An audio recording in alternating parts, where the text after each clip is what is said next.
Hey there, big fella. What's going on? I got a call from dispatch that you were down. Now, I'm not sure if your curb's too short or someone hurt your feelings, but you best believe I'm here for you. From a visual perspective, everything seems to be okay. You have power. You're in fairly good condition. Trap seems legit.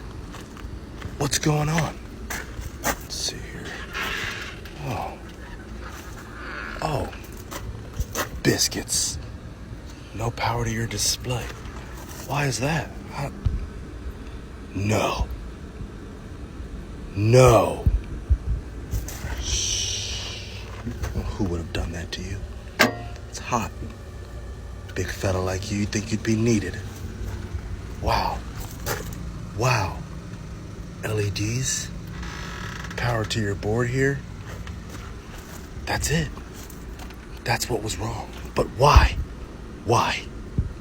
I'm gonna get to the bottom of it, don't you worry. Let's see here. Let's have a look at your air filters.